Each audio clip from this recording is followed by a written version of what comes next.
training is in the transitions. I learned that from my horse.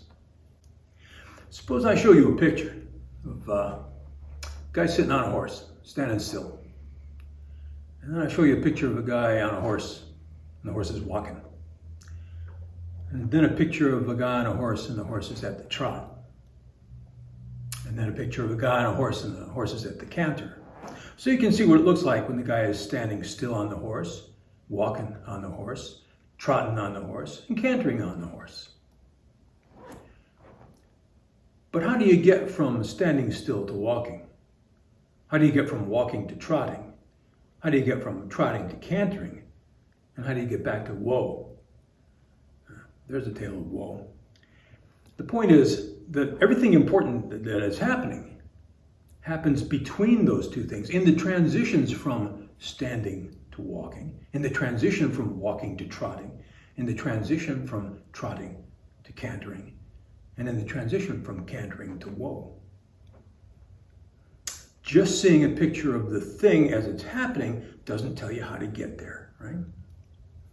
It's like, suppose I show you a picture of Chicago, and then I show you a picture of Detroit.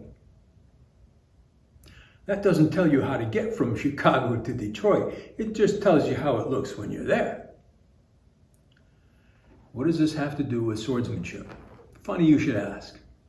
One of the reasons that you can't learn how to use a sword from books is that the book can't show you the transitions.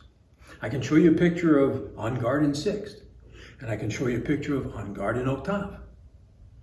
But I can't show you how to get from sixth to octave because that's a continuum of movement. The best I could do would be to shoot 1,000,000 still pictures of each gradient along that pathway of movement. And even then, I'd still be missing something in between those. So, why is that important? Well, it's not just because it's difficult to learn that way, if not impossible to learn that way. But here's something else that's important. You're most vulnerable during the transitions. If you're going to get in trouble on a horse, there's a real good chance it's going to happen while you're mounting or while you're dismounting. Once you're on the horse, as long as you stay on the horse, you're probably going to be okay. Right? It's getting on and getting off. That's when things are really dicey.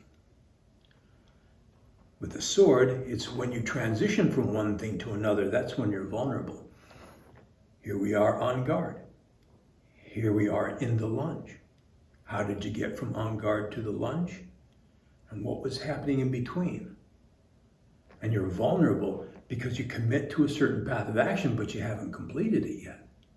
I'm committing to making an attack, but I haven't attacked yet. I'm in the transition, and during that transition, I'm vulnerable to a counterattack, a few other odds and ends. Anyway, a very common mistake people make is to breeze over the transitions between things, to get to some place.